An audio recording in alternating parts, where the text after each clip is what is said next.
اس programme کے اخراجات جو اسمر منسٹریز کے دوست اور پارٹنرز ادا کرتے ہیں۔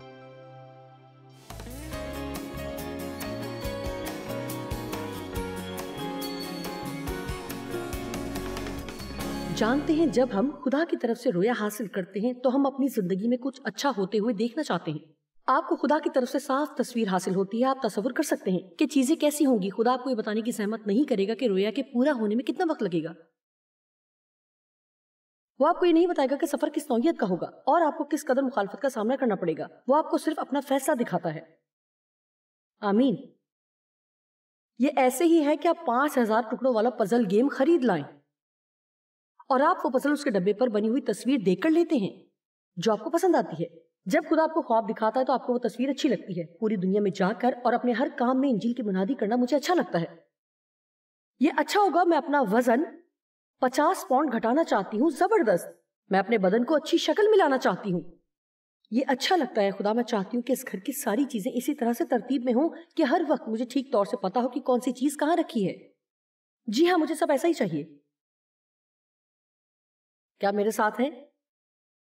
ہاں اے خدا، میرا گیراج صاف ہو جائے اور میرے کپڑوں والی الماریاں ترتیب میں آ جائیں۔ ہاں، مجھے تصویر مل گئی۔ اور پھر جب آپ 5000 ٹکڑوں کے ڈبے کو کھولتے تو آپ کو اندازہ ہوتا ہے کہ کیا ہوا، اور پھر اچانک سے آپ بے ہوش ہونا چاہتے ہیں کہ آپ نے اپنے آپ کو کس چیز میں پھنسا لیا ہے۔ کیا آپ نے کبھی اس طرح سے سوچا ہے کسی چیز میں آپ نے قدم ڈال لیا اور پھر آپ سوچتے کہ یہ میں نے کیا کر دیا،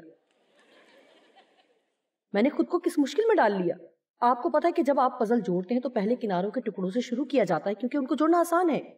اسی طرح عموماً شروع میں خدا بھی ہمیں کرنے کے لیے آسان چیزیں دیتا ہے تاکہ ہم شروع کر سکیں۔ جی ہاں، بات یہ ہے، اس میں جو خاص بات میں آپ کو بتانا چاہتی ہوں وہ یہ ہے کہ زیادہ تر پزلز خصوصاً ان پر قدرتی نظاروں کی تصویر ہوتی ہے اور زیادہ تر ایسی ہی تصاویر ہوتی ہیں۔ مجھے پتا نہیں کہ آپ نے پہلے کبھی سوچا ہے یا نہیں، لیکن 60 سے 70% پزل پر سبز گھاس اور نیلے آسمان کی تصویر ہوتی ہے۔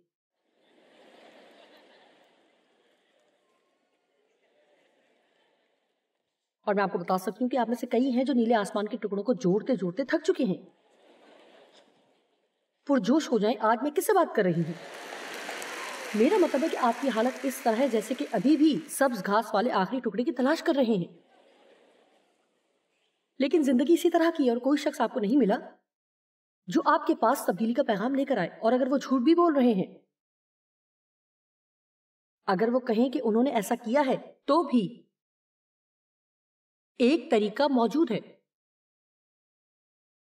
یہ طریقہ ہے جس کے ذریعے سے آپ روزمرہ کی عام زندگی کو انتہائی حد تک خاص ترین بنا سکتے ہیں، اور تب ہی آپ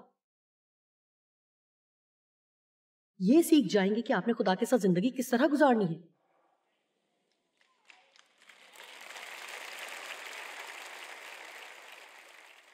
اور یہی آج میرے پیغام کا عنوان ہے، جو کہ اتنا سخت نہیں ہے، لیکن جو کچھ آج میں آپ کو بتانے والی ہوں غالباً ان گہری چیزوں میں سے ایک ہے جو میرے روحانی سفر کے دوران میرے ساتھ پیش آئیں۔ مجھے ابھی احساس ہوا ہے کہ میں نے مائک کی کہانی ابھی ختم نہیں کی، تو میں پھر سے واپس آ کر اسے ختم کروں گی۔ صبح مجھے احساس ہوا جو کہانی میں نے گزشتہ رات شروع کی تھی وہ ختم نہیں کی۔ مائک انتہائی سنجیدہ مسیحی بن گیا۔ ایک رات وہ گہری نیند سو رہا تھا کہ اس کی بیوی پینی نے اسے جگایا اور پوچھا، مائک؟ اس نے کہا، ہاں ہاں ہاں۔ مائک، کیا تم مجھے کبھی دوبارہ ہنساؤ گے؟ اس نے پوچھا کہ میں ایسا کیوں کروں گا؟ تم یہ کیا کہہ رہی ہو؟ وہ اس بات کو نہیں سمجھا۔ تقریباً ایک ہفتے بعد اس کی ماں نے اسے بلایا اور پوچھا، مائک، کیا ہم کبھی دوبارہ کھیل کے بارے میں بات کریں گے؟ دیکھیں، جب وہ ایک سنجیدہ مسیحی بن گیا تو سوائے اپنی زندگی میں روحانی کاموں کے علاوہ وہ سب دنیاوی چیزیں بھول گیا ہے۔ اور مجھے یاد ہے جب میں بھی ایسی صورتحال سے دو چار تھی اور کوئی بھی کام کرتے ہوئے احساس جرم کا شکار ہو جاتی، حتیٰ کہ جب میں عام چیزوں میں حصہ تو لیتی لیکن میں اس سے لطف اندوز نہیں ہوتی تھی۔ میں جلدی سے کوئی بھی روحانی کام کرنے کی کوشش کر کے اس سوچ پر حاوی ہونے کی کوشش کرتی۔ آپ کو پتہ ہے کیوں؟ کیونکہ مجھے لگتا تھا کہ ایسے کام کر کے میں خدا کو اور زیادہ پسند آؤں گی۔ دیکھیں اب آج آپ اس بات کو سمجھیں. مجھے لگتا تھا کہ بنسبت کوئی اور کام کرنے کے، مثلا ٹی وی دیکھنے یا گھر کی صفائی کرنے کے، اگر میں دعا یا کلام کا مطالعہ کروں یا چرچ جاؤں تو اس طرح سے میں خدا کو اور زیادہ خوش کر سکتی ہوں. کیا آپ کو پتا ہے کہ چرچ میں ایک موم بتی جلانا اپنے 2 سال کے بچے کی سالگرہ کی کیک پر موم بتی جلانے سے زیادہ مقدس کام ہرگز نہیں ہے.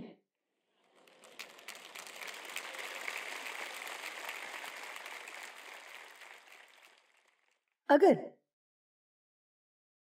آپ یہ کام خدا کے ساتھ اور اس کے لیے کر رہے ہیں،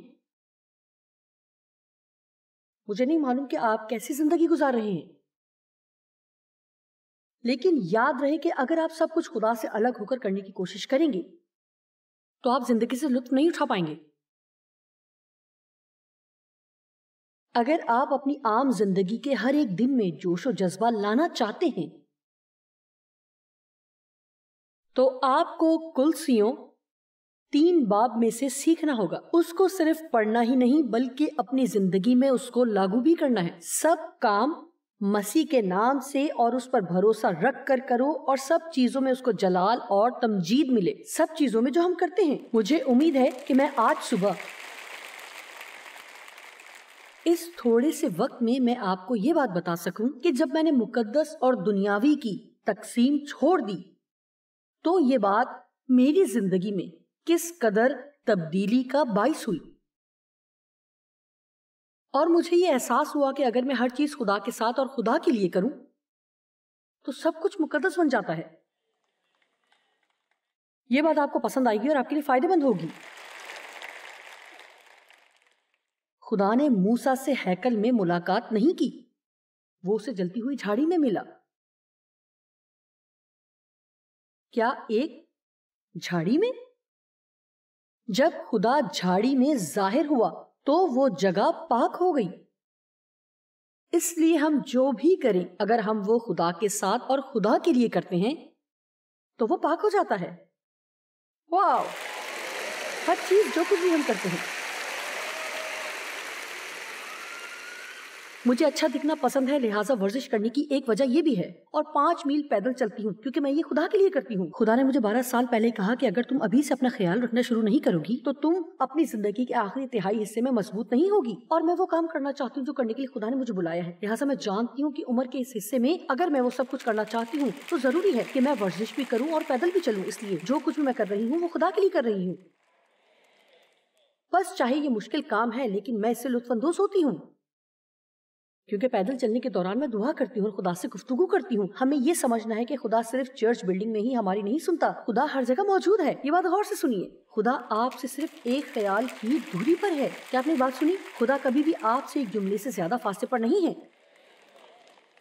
وہ ہمیشہ ہی موجود ہے، لیکن آپ کو اس بات کا علم ہونا چاہیے کہ آپ اس کے بارے میں سوچنے سے اس کی موجودگی محسوس کر سکتے ہیں. یہاں تک کہ ہم کبھی ضرورت سے زیادہ بھی روحانی دعا کرتے ہیں. دعا خدا سے گفتگو کرنا ہے.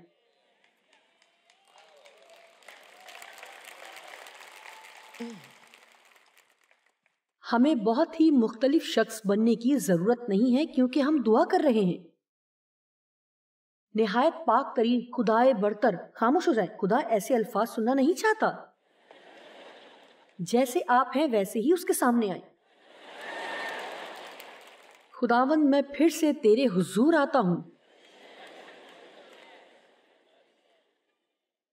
اور دعا کو اتنا لمبا کرنے کی بھی ضرورت نہیں ہے، نہ ہی بہت زیادہ خوش بیان ہونے کی کوشش کریں. دعا کے بارے میں بائبل کہتی ہے کہ بلا ناغہ دعا کرو. دراصل ہم ایسا کر سکتے ہیں، ہم اپنے انداز میں پورا دن دعا کر سکتے ہیں.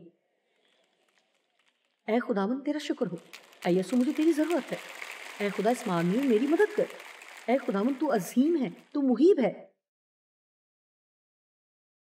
کئی سالوں تک گو کہ میں ایک خدا پرست خاتون تھی،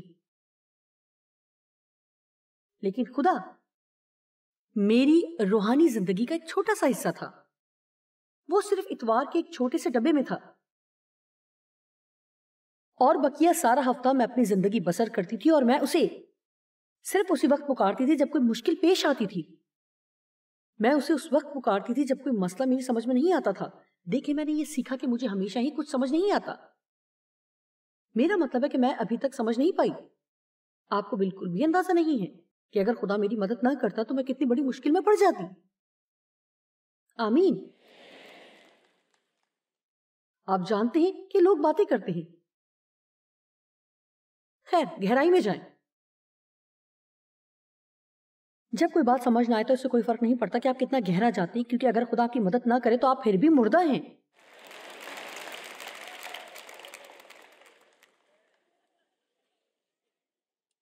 اور میں نے خدا کو اس اتوار کے صبح والے ڈبے میں رکھا ہوا تھا اور میں اس سے بہتر کچھ نہیں جانتی تھی اور کوئی سکھا بھی نہیں رہا تھا.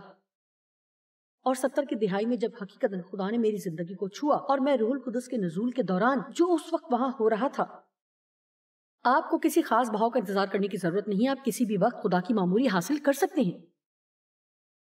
کوئی بھی شخص جتنا چاہے خدا کے قریب جا سکتا ہے. یہ صرف اس بات پر منحصر ہے آپ اس کے لیے کتنا وقت دینے کے لیے تیار ہیں. جی ہاں، میں نے کہا کوئی بھی شخص جتنا مرضی چاہے اتنا زیادہ خدا کے قریب ہو سکتا ہے. یہ صرف اس بات پر منحصر ہے کہ آپ اس میں کتنا وقت لگانے کے لیے تیار ہیں. آج کوئی بھی بدلنے کا فیصلہ کرتے ہوئے کہہ سکتا ہے کہ اب سے اے خداوند میری زندگی میں اول درجہ تیرا ہوگا. تو نہ تو دوسرے نمبر پر ہوگا، نہ ہی تیسرے نمبر پر. تیرا نمبر نہ تو میری نوکری کے بعد آئے گا اور نہ ہی فلاں چیز کے بعد. تو ہی پہلے نمبر پر ہوگا. مجھے اس کی پرواہ نہیں کہ اگر مجھے کچھ بھی اور چھوڑنا پڑے تو بھی تو پہلے ہی نمبر پر ہوگا. میری زندگی میں خدا میری خدمت سے بھی پہلے ہے. وہ تمام چیزوں سے پہلے ہے. جتنا زیادہ میں نے اس چیز کو سیکھا اتنا ہی زیادہ میں خوش ہوئی. خدا کے ساتھ تعلق کسی بھی طرح سے بوجھ نہیں بننا چاہیے. یہ تعلق مزہ اور شادمانی سے بھرپور ہونا چاہیے. میں آپ کو ایک ایسی بات بتانے والی ہوں جو میری خدمت کے 40 سالوں میں میرے ساتھ پیش آئی. اور اگر آپ ابھی زندگی کے اس حصے پر موجود نہیں ہیں تو میری یہ دعا ہے کہ آج جو کچھ بھی میں کہوں یہ آپ کو اس جگہ پر لے آئے. خدا کے ساتھ میرا تعلق اطمینان بخش ہے.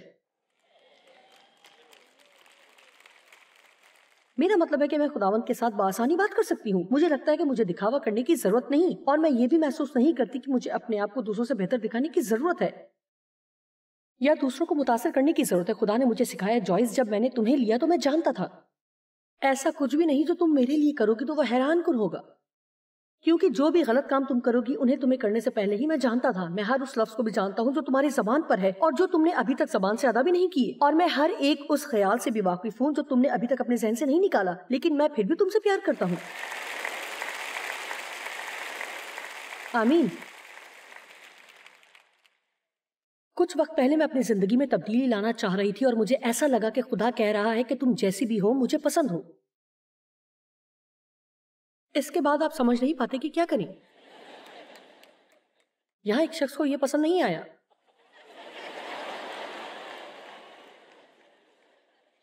آپ جیسے بھی ہیں وہ آپ کو پسند کرتا ہے.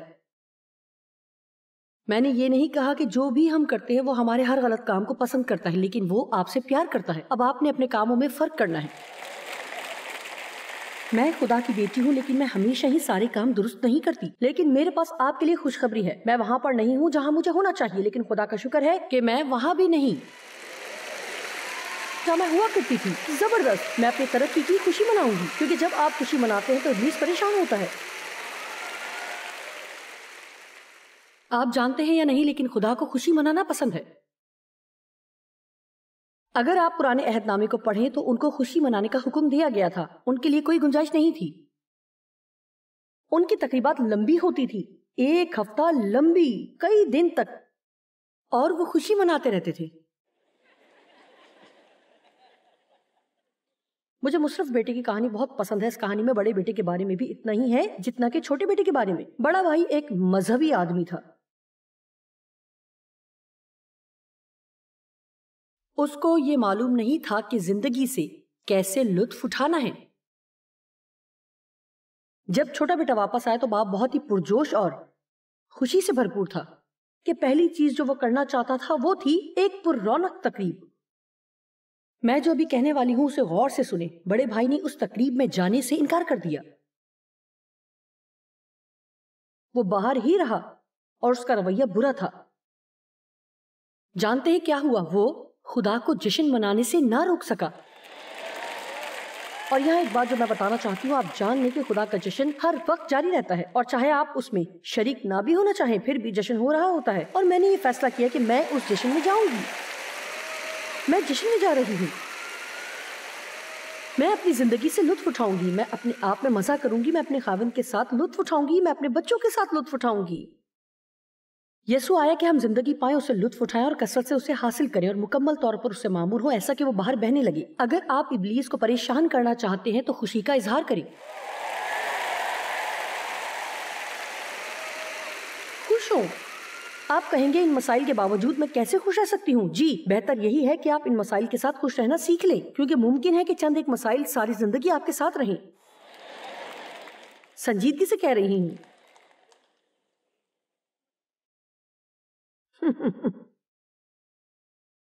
او، ہم بہت ہی عجیب سے مذہبی ہیں۔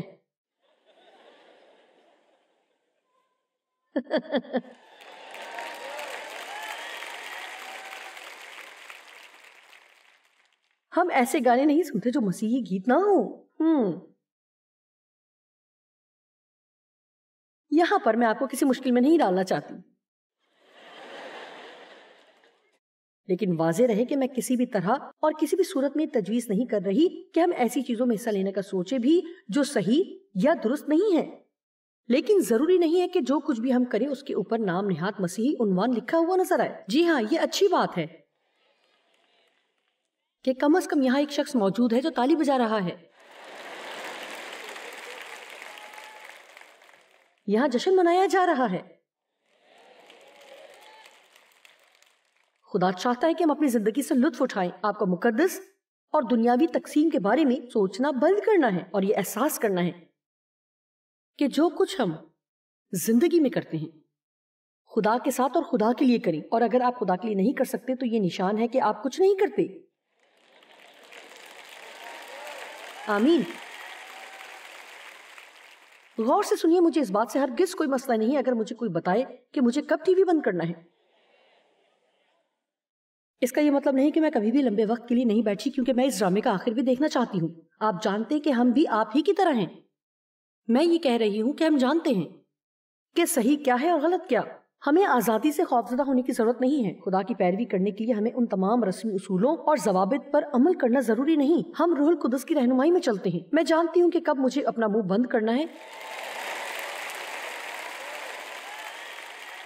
کیونکہ میں عیب جوئی کر رہی ہوں جو کہ خدا کو پسند نہیں ہے۔ مجھے پتا ہوتا ہے جب میں کسی کے بارے میں کچھ ایسا کہتی ہوں جو مجھے نہیں کہنا چاہیے۔ جب ہم کوئی غلط کام کر رہے ہوتے ہیں تو ہمیں پتا ہوتا ہے۔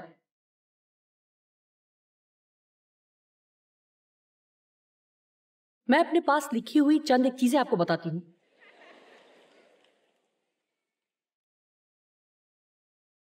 کوئی بھی عام کام جب ہم خدا کے ساتھ اور خدا کے لیے کرتے ہیں تو پاک ہو جاتے ہیں۔ جب چیزیں پاک ہو جاتی ہیں تو اس کا کیا مطلب ہے؟ ابھی وہ میرے پاس نہیں، لیکن میرے پاس ایک کانچ کا خوبصورت گلاس ہے جو سفر میں اپنے ساتھ عبادتوں پر لے کر جاتی ہوں۔ مثال کے طور پر وہ گلاس مخصوص یا پاک ہو چکا ہے کیونکہ وہ میرا گلاس ہے، وہ میرے پانی پینے کے لیے ہے اور اس کام کے لیے استعمال کیا جاتا ہے۔ اسی طرح سے اب روح القدس کے ذریعے ہم بھی مخصوص یا پاک کیے گئے ہیں۔ ہم بھی خدا کے لیے استعمال، الگ اور پاک کیے گئے ہیں۔ اور خدا عام اور روزمرہ کی چیزوں کو استعمال کرتا ہے، جیسے کہ وہ جھاڑی میں موسیٰ سے ملا، لیکن وہ زمین جہاں وہ جھاڑی تھی پاک بن گئی کیونکہ خدا وہاں ظاہر ہوا۔ جب آپ گھر جائیں تو کچھ دیر کے لیے ضرور اس بارے میں سوچیں۔ جب عام چیزوں کو خدا کے ساتھ اور خدا کے لیے استعمال کیا جائے تو وہ پاک اور مخصوص ہو جاتی ہیں۔ مثلاً سبزی خریدنا، گھر کا سامان خریدنا،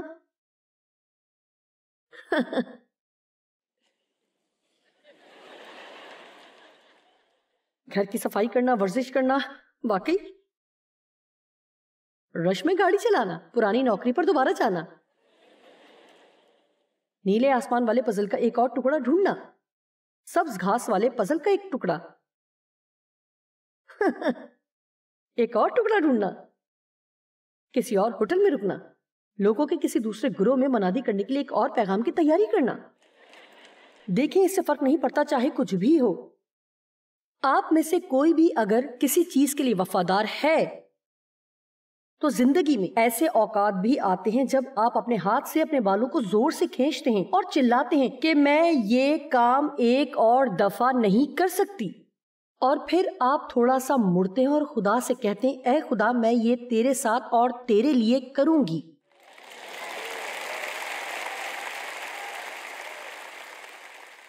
آئیے 1 منٹ کے لیے اپنے مقصد کے بارے میں بات کریں۔ ہمارے مقاصد ایک بڑا فرق پیدا کر سکتے ہیں، بہت بڑا فرق۔ جب میں اپنی تیاری پر غور کرتی ہوں، یعنی جب میں صبح کو تیار ہوتی ہوں اور اپنی تیاری کو دیکھتی ہوں، میں صرف اچھا دکھائی دینے کے لیے ہی اچھا نہیں لگنا چاہتی، میں خدا کی نمائندگی کرتی ہوں۔ تو میں چاہتی ہوں کہ اچھی دکھائی دوں، میں چاہتی ہوں کہ میرے کپڑے ایسے نہ دکھائی دیں جیسے کہ وہ ساری رات کپڑوں کی مشین کے ڈرائر میں پڑے رہے اور بعد میں انہیں اسی طرح پہن لیا، کیونکہ میں جہاں بھی جاتی ہوں خدا کی نمائندگی کرتی ہوں۔ میرا مطلب ہے کہ میں کچھ لوگوں کو دیکھتی ہوں اور سوچتی ہوں کیا تمہارے گھر میں ایک شیشہ بھی نہیں ہے؟ آپ کا کیا مسئلہ ہے؟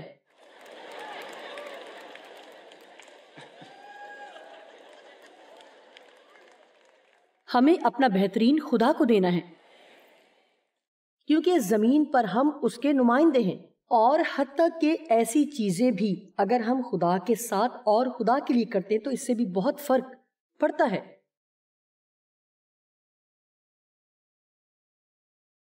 مجھے یاد ہے کہ جب میں نے خدا کے ساتھ سبزی خریدنے کے بارے میں سیکھا، سبزی کی دکان میں خدا سے بات کی، میری زندگی کے چند خوبصورت ترین لمحات میں سے ایک واقعہ ہے جب میں جوان تھی اور مجھے نیا نیا روح القدس کا بپتسمہ ملا تھا۔ شاید آپ کے لیے بات احمقانہ ہو، لیکن آپ کو تو سمجھ کسی بات کی نہیں۔ مجھے یاد ہے کہ روح القدس سے معمور ہونے کے بعد میں باؤلنگ کھیلنے کے لیے گئی اور میں اچھا نہیں کھیل پا رہی تھی، تو پھر خدا نے مجھ سے کہا مجھ سے مدد مانگو۔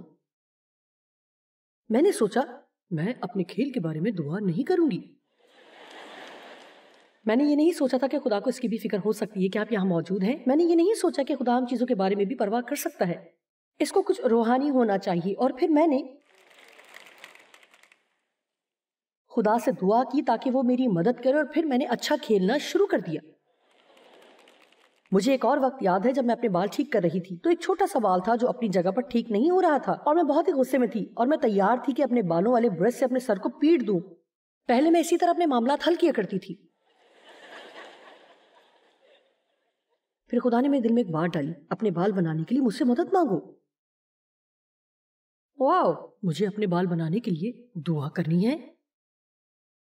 اے خدا میری سن، مہربانی سے مجھے مجبور نہ کریں کہ نیچے آ کر ایک ایک سے کہوں۔ اب سنیں کہ خدا آپ کی ہر ایک چیز کے بارے میں فکر کرتا ہے جو آپ کرتے ہیں۔